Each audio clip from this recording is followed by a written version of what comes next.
प्रश्नावली 5 का 9वां प्रश्न है, यदि पृथ्वी का व्यास लगभग अप्रॉक्स कितना है 8000 मील है और सूर्य का व्यास लगभग अप्रॉक्स 8,64,000 मील है, पृथ्वी और सूर्य के बीच की दूरी लगभग 92 मिलियन मील है। ये सब दिया गया है प्रश्न में, है ना। तो यदि कागज पर पृथ्वी को 1 इंच व्यास के वृत्त से दर्शाएं, कागज पर हमें दर्शाना है कि 1 इंच व्यास उसका वृत्त का त्रिज्या है ना। कागज पर पृथ्वी को 1 इंच व्यास नहीं त्रिज्या, सॉरी त्रिज्या नहीं व्यास से दर्शाना है, ठीक है। तो 8000 मील लगभग उसका व्यास है। पृथ्वी का व्यास कितना दिया हुआ है 8000 मील है और उसी 8000 मील को हमें 1 इंच के व्यास से दर्शाना है, मतलब कि 1 इंच बराबर 8000 मील दिया गया है। तो सूर्य का व्यास और पृथ्वी के से सूर्य के बीच की दूरी कागज पर कितनी होगी। तो इस सूर्य का जो व्यास दिया है वो कितना होगा 1 इंच, जो जब 8000 मील 1 इंच के बराबर है तो 8,64,000 मील कितना इंच के बराबर होगा, इंच में हमें बताना है। उसी प्रकार से पृथ्वी और सूर्य के बीच की दूरी लगभग 92 मिलियन मील दिया हुआ है, वो कितनी होगी इंच के रूप में हमें बताना है और कागज़ पर कितना उसका दूरी दर्शाएगा वो बताना है। और एक और चीज़ दिया हुआ है कि 1 मिलियन इज इक्वल टू 10⁶ होगा, मतलब 10 लाख। 1 मिलियन बराबर कितना होता है 10 लाख होता है, ठीक है। वही चीज़ दिया हुआ है। तो जो दिया है पहले उसको लिख लेते हैं।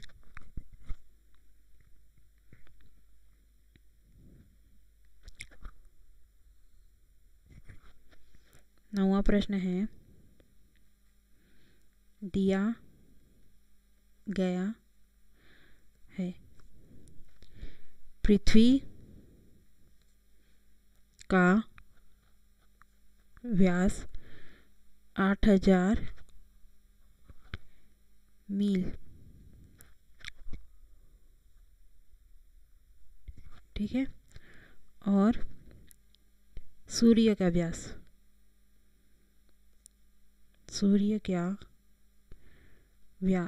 व्यास मतलब कि जैसे ये पृथ्वी है और ये सूर्य है ना, तो व्यास मतलब इस कोने से लेकर इस को पूरा वृत्त का व्यास, यहाँ से लेकर यहाँ तक इस पृथ्वी का व्यास है ना।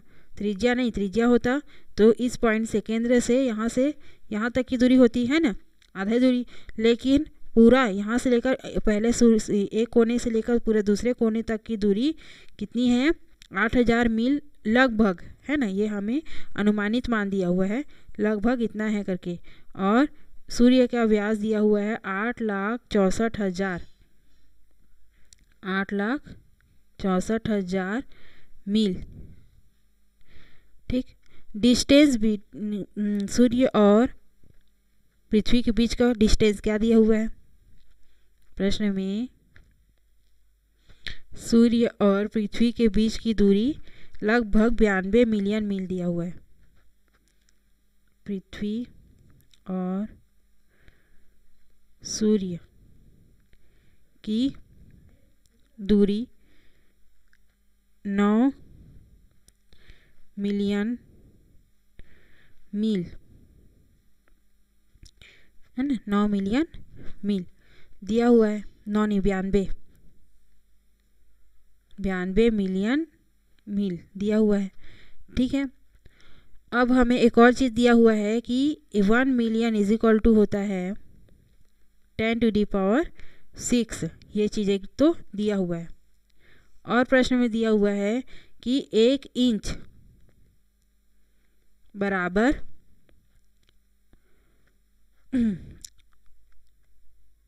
1 मिनट, अगर कागज पर हमें पृथ्वी को दर्शाना है तो 1 इंच व्यास से के वृत्त से दर्शाएंगे और उसी एक पृथ्वी का व्यास को लगभग 8000 मील दिया हुआ है, तो हम कह सकते हैं जो 1 इंच है वो उसका पैमाना कितना है 8000 मील होगा, ठीक। मतलब कि जैसे कि हमने एक ग्राफ में पढ़ा था कि 1 सेंटीमीटर, जैसे हम ग्राफ बना रहे हैं तो उसके लिए पैमाना देखते थे कि 1 सेंटीमीटर 10 आदमी को या 10 रुपए को या 100 रुपए को दर्शा रहा है यहाँ से लेकर यहाँ तक। उसी प्रकार से 1 इंच 8000 मील को दर्शाएगा, ठीक है। पैमाना ये जो दिया हुआ है कि पृथ्वी का व्यास तो है 8000 मील, लेकिन अगर हम कागज़ में दर्शा रहे हैं पृथ्वी को तो 1 इंच के बराबर दर्शाएंगे, तो 1 इंच बराबर कितना आ जाएगा, 8000 मील आएगा, है ना। ये जो 8000 मील है वो क्या होगा, 1 इंच कितना को दर्शा रहे हैं, 8000 को, है ना। तो फिर 8,64,000 मील को इंच में निकालेंगे हम। उसी प्रकार से 92 मिलियन मील को भी इंच में निकालेंगे, है ना। तो ये जो 1 इंच जो मिला है वो हमारा क्या हो जाएगा, इस चैप्टर के हिसाब से देखें तो स्केल फैक्टर, है ना, स्केल गुणक। ठीक है। अब दिया हुआ है प्रश्न में कि कागज पर दर्शाना है ना, कागज पर दर्शाना है। कागज पर दर्शाएंगे तो 1 इंच 8000 मील को दर्शा रहा है, तो 8,64,000 मील कितना को दर्शाएगा, कितना इंच को दर्शाएगा। तो पहला है सूर्य के लिए, अगर हम देखें तो पहला सूर्य नहीं, पहला पृथ्वी के लिए बोला है ना। पृथ्वी का व्यास, पृथ्वी का व्यास को बोला है प्रश्न में कि 1 इंच से दर्शाना है ना, 1 इंच से दर्शाना है। और हमें पता है स्केल फैक्टर क्या मिला है हमें, 8000 मील बराबर 1 इंच। 8000 मील या फिर माइल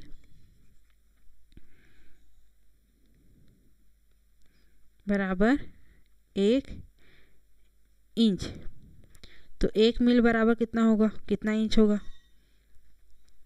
1, जब हमें पता है 8000 मील बराबर 1 इंच हो रहा है, तो 1 मील बराबर कितना इंच होगा, 1/8000 इंच होगा। 1 मील बराबर 1/8000 इंच। यही पृथ्वी का व्यास है इंच में। 1 मील जब होगा तब पृथ्वी का व्यास कितना मिलेगा, 1/8000 मील। ठीक है।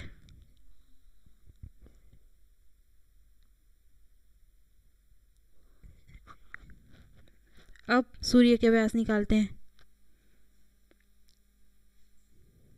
खैर ये निकालना नहीं था, ये तो दिया हुआ है प्रश्न में कि पृथ्वी का व्यास को 1 इंच से हम दर्शा रहे हैं। उसी प्रकार से दूसरा प्रश्न पूछा है इसमें आगे कि सूर्य का व्यास क्या होगा। सूर्य का व्यास जब 1 मील बराबर 1/8000 इंच है, तो 8,64,000 मील बराबर कितना इंच होगा, 8,64,000 मील बराबर 1/8000 गुणित 8,64,000 करेंगे, है ना। 8,64,000 मील बराबर 1/8000 गुणित 8,64,000। 1 2 3 0, 1 2 3 0 कटा, 8 एकम 8, 8 एकम 8, 8 शून्यम 0, 8 अट्ठे 64, 108।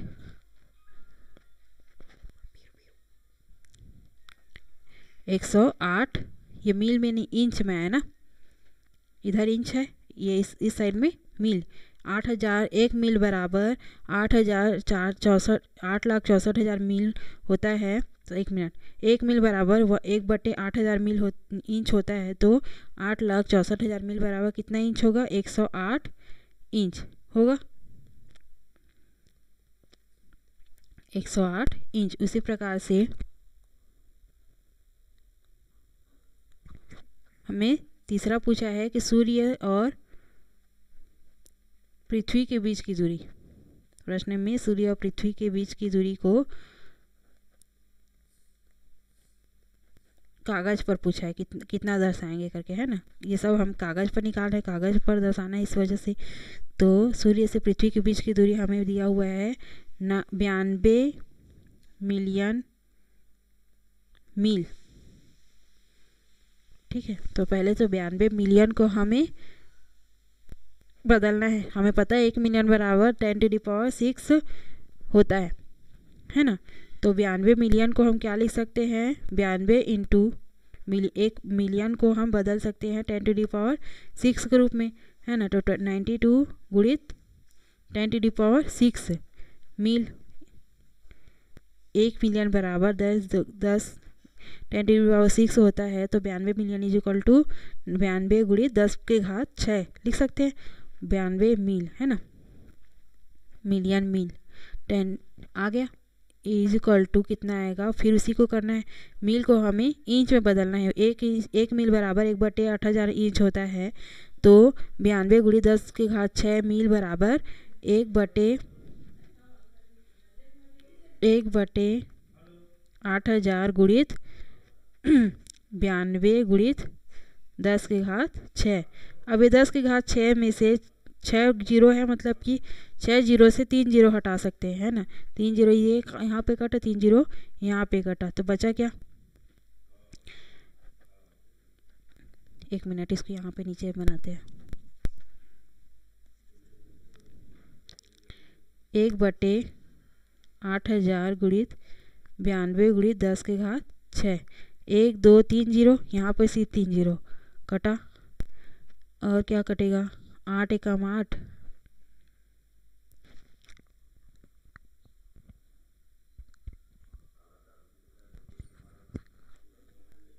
8 एकम 8, 1 बचा, 8 एकम फिर से 8, और भाग करना है ना 8 से, 92 को करते हैं, 8 एकम 8, 1 2 बचा, 8 एकम 8, 4 बचा, 0.0, 8 पंचे 40, 11.5,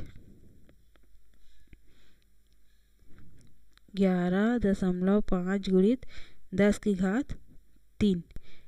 अब 0.3 स्टेप किसके का, जब 3 जीरो लगेगा तो 10⁻3 से गुणा होगा, या फिर 10⁻3 नहीं लिख के 3 बार जीरो लिख सकते हैं। तब ये दशमलव जो है 3 स्टेप आगे किसके का, तो 11.500 है ना। ये आ गया किसमें, इंच में। तो 92 मिलियन मील बराबर सूर्य और पृथ्वी के बीच की दूरी इंच में निकालें हम, तो क्या मिला, 11,500 इंच आंसर। ये आंसर है पहला, सूर्य से का व्यास, और दूसरा है सूर्य से पृथ्वी के बीच की दूरी 11,500 इंच। ये आंसर दोनों हमारा आंसर होगा, ठीक है। इस प्रकार से सूर्य से पृथ्वी का व्यास का माप दिया था 8000 मील, और उसको बोला था कि वो 1 इंच के बराबर है करके, है ना। तो एक मील बराबर 8000 मील बराबर 1 इंच होता है, तो 1 मील बराबर 1/8000 इंच निकल जाएगा, है ना।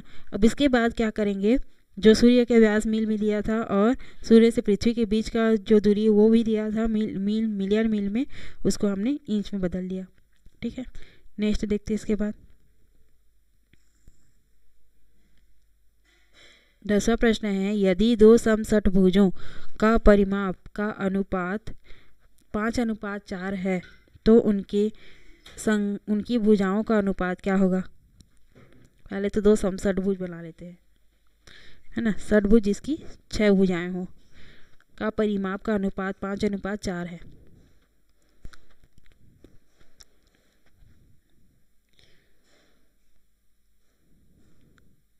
ये एक समषटभुज,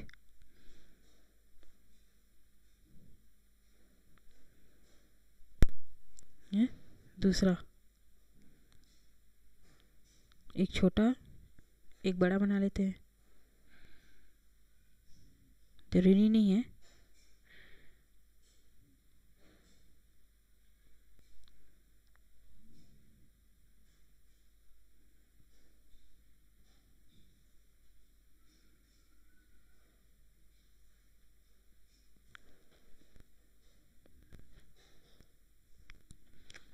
नेमिंग कर देते हैं, ABCDEF, और F के बाद GHIJKL। इस प्रकार से दो समषटभुज हमने बना लिया। जो दिया हुआ है प्रश्न कौन सा है, 10वां है, दिया गया है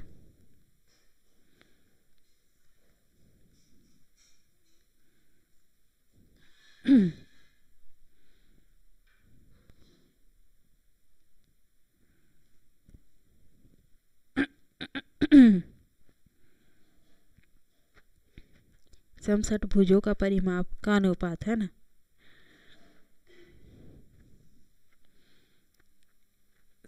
ए बी सी डी ई और एफ, है ना, एंड और जी एच आई जे के एल समषटभुज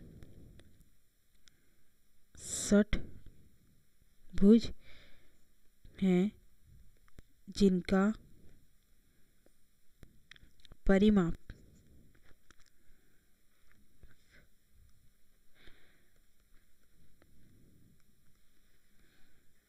का अनुपात 5:4 है। 5:4 है, ये दिया हुआ है ना। और समषटभुज है ना, समषटभुज भुजों का परिमाप, तो ये सम है मतलब कि समरूप है एक दूसरे के, तो दोनों समषटभुज आपस में, दोनों षटभुज आपस में समरूप है, ठीक है। तो A B C D E F समरूप है जी एच आई जे के क्या,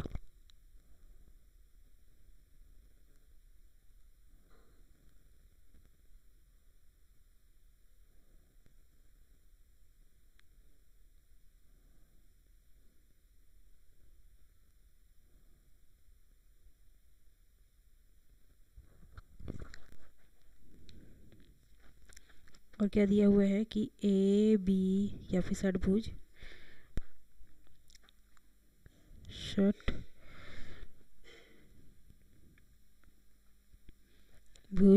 ए B C D E F समरूप है षटभुज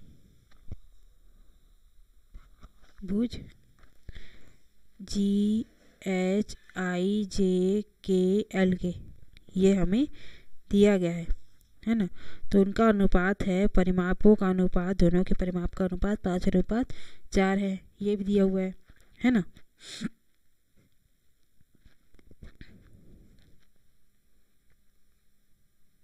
परिमाप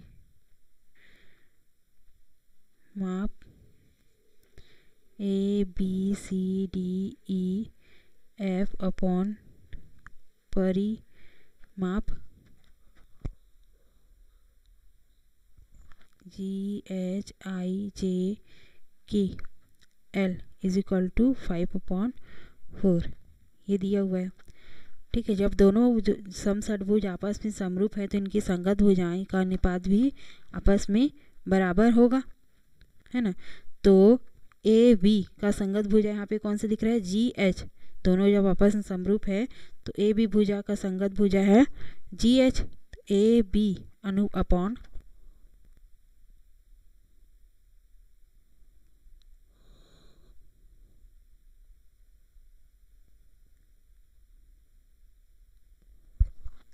जी एच बराबर होगा, किसके बराबर होगा, वो 5/4 होगा। क्यों होगा, क्योंकि जब ये दोनों आपस में समरूप है तो इनकी संगत भुजाओं का अनुपात और इनके दोनों बहुभुजों के का परिमाप दोनों आपस में बराबर होता है। दोनों बहुभुजों के परिमाप का अनुपात और संगत भुजाएं बराबर होते हैं, ये हमने पहले भी पढ़ा हुआ है ना। परिमाप और संगत भुजाओं का अनुपात आपस में बराबर होता है। जैसे इसका परिमाप आता है कुछ, और इसका जो भी परिमाप आएगा यहाँ से लेकर यहाँ पूरा ये परिमाप, और ये जी से लेकर पूरा जी तक का पूरा परिमाप कुछ आएगा, उसको अगर हम काटेंगे तो मिलेगा 5/4 ही, है ना। और इनकी संगत भुजाओं का जो अनुपात होता है स्केल फैक्टर, वो भी 5/4 ही आएगा। कैसे पता चला, समषटभुज में कितने कोण बनते हैं? अगर हम बनाएं तो एक भुजा से दूसरी भुजा, दूसरी 1 3 और ये कितने कोण बने? त्रिभुज बनते हैं। कितने त्रिभुज बनते हैं? AFE, ADE, ADC, ACB। Maximum कितने कोण बन सकते हैं? त्रिभुज बन सकते हैं, 4 त्रिभुज बन सकते हैं, है ना।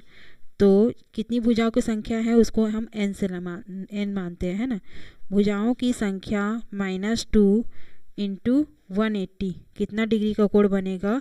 सभी समषटभुजों में इसको निकालने के लिए भुजाओं की संख्या 6 है, -2 × 180, तो 6 - 2 मीन्स 4 × 180 = 720। ये क्या निकला? हमारा कुल कोणों का योग। 720 कितना मिला? कुल कोणों का योग। अगर कुल कोणों का योग 720 है तो सभी में अलग अलग से कितने कोण बनेंगे वो जानने के लिए क्या करना पड़ेगा? 720/6, 6 भुजा है इस वजह से, 6 कोण है इस वजह से, 6 × 6, 6 दूनी 12, 0। सभी भुजाओं में, सभी कोणों में कितना कोण बन रहा है? प्रत्येक कोण 120 अंश का है ना। 120 अंश का कोण है। सभी कोण आपस में बराबर है। दोनों समषटभुज की बात है। जब सभी कोण बराबर है तो सभी भुजा भी बराबर होंगे, है ना। सभी कोण जब बराबर है तो सभी भुजा का माप भी बराबर होगा। तो एक संगत भुजा जब दोनों आपस में समरूप है तो संगत भुजाओं का अनुपात क्या होता है? बराबर होता है। सभी में तो एक संगत भुजा GH और BC का संगत भुजा HI, सभी संगत भुजाओं का अनुपात बराबर होगा क्योंकि दोनों क्या है? समरूप है। तो जो परिमाप निकलता है दोनों आकृतियों का या दोनों बहुभुजों का, वही उनका संगत भुजा का अनुपात रहता है, जो परिमापों का अनुपात रहता है। ये हमने पढ़ चुका है। यही हमारा आंसर है 5/4, या फिर इसको लिख सकते हैं 5:4।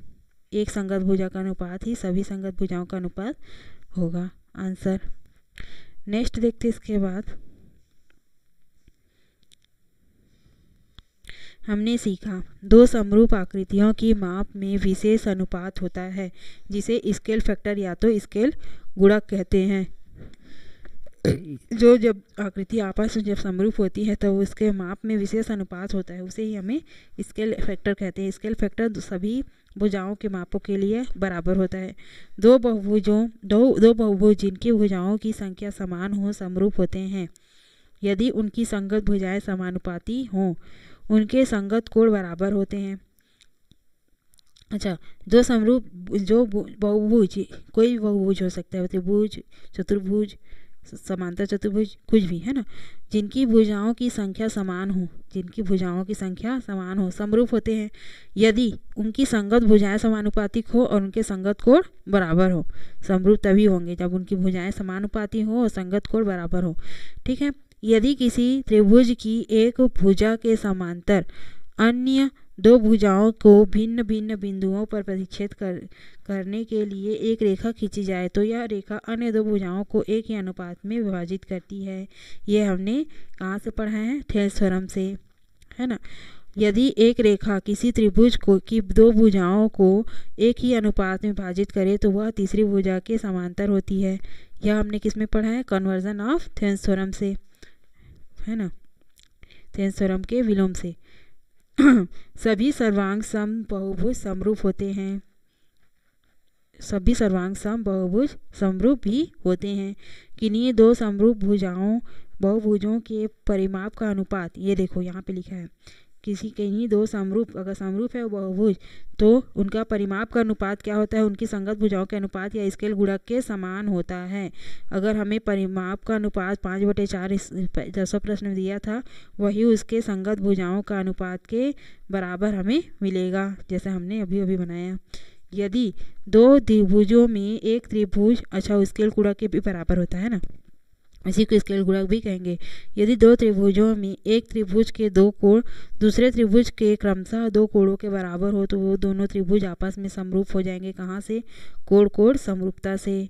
ठीक है। यदि एक त्रिभुज के एक का एक कोण दूसरे त्रिभुज के एक कोण के बराबर होता था। इन कोणों के को अंतर्गत करने वाली जो दो भुजाएं हैं दोनों समानुपातिक हों तो दोनों त्रिभुज आपस में समरूप होंगे। कहाँ से आया? भुजा कोण भुजा समरूपता से। यदि दो त्रिभुज में संगत भुजाएं एक ही भुजा अनुपात में हो, यदि दो त्रिभुजों में संगत भुजाएं एक ही अनुपात में हो तो उनके संगत कोण बराबर होते हैं, इसलिए दोनों त्रिभुज समरूप होंगे। दो त्रिभुज के संगत भुजाएं भुजा भुजा भुजा समरूपता से, ठीक है, सभी भुजाएं अगर आपस में समानुपातिक है, समान अनुपात में है, एक ही अनुपात में, तो उनके संगत कोण भी आपस में बराबर होते हैं, इसलिए दोनों त्रिभुज आपस में समरूप होंगे। दो समरूप त्रिभुजों के क्षेत्रफल का अनुपात, दो समरूप त्रिभुजों के क्षेत्रफल का अनुपात है ना, संगत भुजाओं के अनुपात के वर्ग के बराबर होता है। प्रमेय 7 से यदि किसी समकोण त्रिभुज के समकोण वाले शीर्ष के कर्ण का लंब कर्ण पर लंब डाला जाए तो इस लंब के दोनों ओर बने त्रिभुज मूल त्रिभुज के समरूप होते हैं तथा परस्पर भी होते हैं। प्रमेय नंबर 8, परस्पर भी समरूप होते हैं, आपस में ही समरूप होते हैं और दोनों त्रिभुज बड़े वाले त्रिभुज के साथ भी समरूप होंगे, ठीक है। एक समकोण त्रिभुज के कर्ण का वर्ग शेष दो भुजाओं के वर्गों के योग के बराबर होता है। ये भी हमने किस में पढ़ा है? पाइथागोरस प्रमेय से। प्रमेय नंबर 9, यदि किसी त्रिभुज की एक भुजा का वर्ग, यदि किसी त्रिभुज की एक भुजा का वर्ग दो भुजाओं के वर्गों के योगफल के बराबर होता है हो तो पहली समभुजा का समूह कोण समकोण होता है। ये क्या है? विलोम, पाइथागोरस प्रमेय का विलोम से 10वां प्रमेय, 10 प्रमेय नंबर 10 से आया, ठीक है। इसके बाद नेक्स्ट चैप्टर दिया है अध्याय 12, नाम क्या है? वृत्त एवं स्पर्श रेखाएं, सर्कल एंड टेंजेंट्स। इसकी शुरुआत हम नेक्स्ट वीडियो से करेंगे।